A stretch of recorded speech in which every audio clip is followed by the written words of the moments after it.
It's showtime!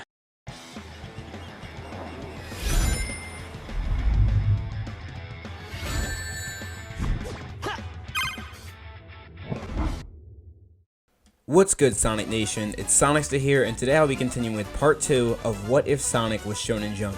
In this video, I wanted to cover possible character arcs, relationships of characters, roles of characters, and a whole bunch of other things. But since we've got a lot to cover, let's just dive right on in. First thing I want to touch on is the roles of the characters. This is a really easy one. Many of the characters will be staying consistent to how they're written in the games, and I'm going to use the core 5 as an example. The first character I want to talk about is Sonic the Hedgehog. I imagine he would keep his curious, adventurous personality. He would continue to be snarky, but he won't be a jerk. I'd imagine he'd also be written the same way as he was in Sonic Unleashed and the adventure games. The reason why I said Unleashed first is because, well, I think Unleashed is the perfect refined version of Sonic's character. Next up is Sonic's best friend, Tails. And I'd imagine he'd remain extremely smart, but he won't be, the IT guy he's been for the past couple of years. Tails will show his capabilities in battle and demonstrate his usefulness in a crisis by actually fighting and showcasing his skill, similar to how he was in Sonic Adventure, especially at the very end. I'm not scared. I'm not scared. I can do this. Knuckles will be written as he was in both Sonic Adventure games. He will be gullible to the max, but super reliable when he's on the right side.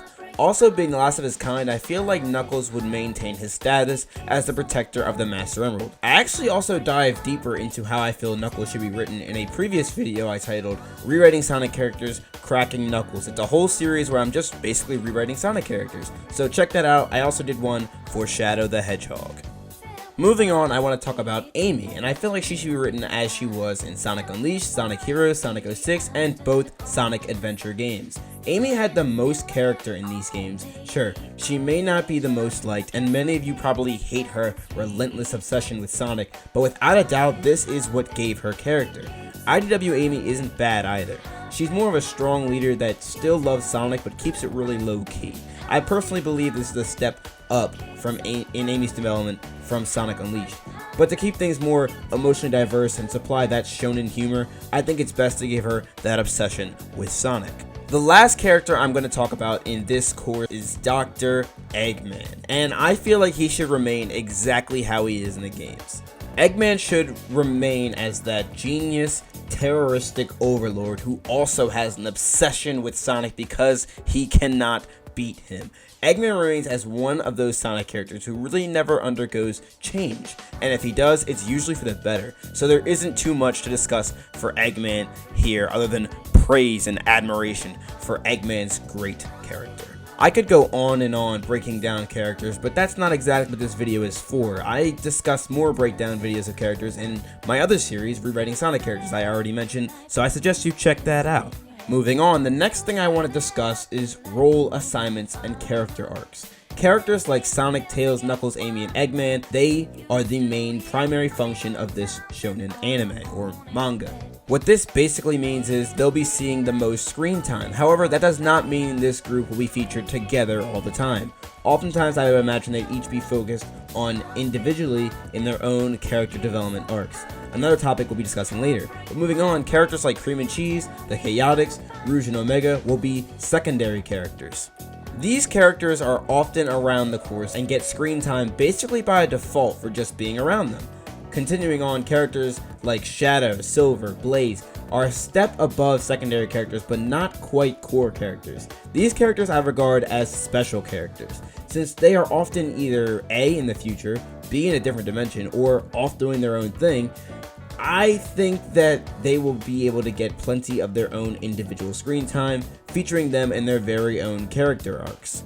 For example, I think Shadow should have his own arc featuring him fighting GUN. Perhaps GUN could be mind controlled by some sort of new villain, and it could be up to him to find out what is truly going on here. Silver could have a whole arc where he has to deal with a false future. Maybe Silver could lose a battle against Infinite, and that could result in him being stuck in one of Infinite's many virtual realities. And that virtual reality Infinite has is specifically made for Silver, a false future.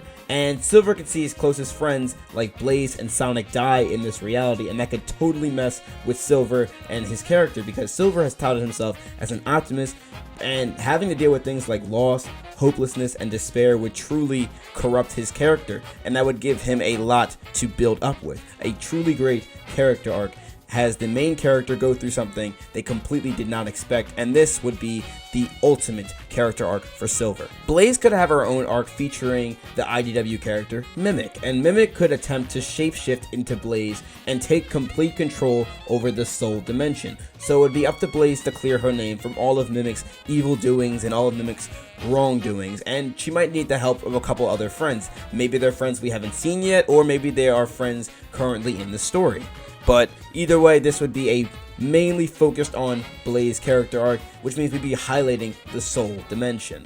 Now again, these characters are not part of the main core, but due to popularity and their own unique individuality, these characters could easily see multiple character development arcs. The next thing I want to talk about is the villains. Villains are often made through one bad day or a chain reaction of bad events, and personally, I'd like to see Sega and Sonic delve deep into their villains by giving them properly fleshed out backstories and sad backstories even that make you want to relate with the character. For example, characters like Infinite never got a good proper backstory unless you read those pre-Forces comics. You really didn't get all the information.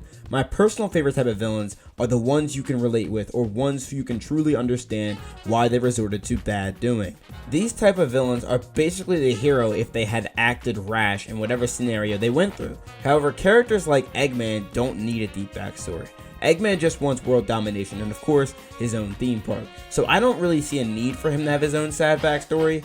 And yeah, I just think he's fine just the way he is. Eggman is the picture perfect Sonic character. But yes, I do believe that villain development is really crucial to a shonen anime or a shonen manga. And I believe that even these Sonic villains should have their own character arcs where they fight even other villains. Like, fighting heroes would be fine too, but probably not any of the main characters, otherwise that would shift the focus of a villain arc to probably some sort of hero arc. Lastly, I'm going to provide to you guys a list of villains I believe should take primary screen time, and those villains are Dr. Eggman, Metal Sonic, Chaos, Scourge, and Dark Oak. Now, I know these are some crazy reaches, but as I stated in my previous Sonic Shonen video, this would not be an adaptation of any game of any kind, any anime, nothing. It will not be an adaptation, meaning Chaos, Dark Oak, and Scourge are as dead or alive as this shonen would want them to be. And for these purposes, we're keeping them alive. But by that logic, I'm also saying because Dark Oak and Scourge can get in, that also means that Sally Acorn, Cosmo, maybe even Chris, all those characters are fair game for this shonen anime. Basically what I'm saying is this could really be a long series that I've opened up, What If Sonic Was Shonen Jump. And if you want to see more, hit that like button because I'm willing and eager to make even more parts to this series. Next, I want to talk about the relationships between characters. Shipping seems to be a very important topic on the table amongst a lot of Sonic fans, and plenty of Shonen Jump manga and anime touch on the topic of romance. So first things first, Sonic. Sonic should not date or even consider dating anyone. Sonic's focus is on freedom, running with the wind, so he should be shipped with adventure.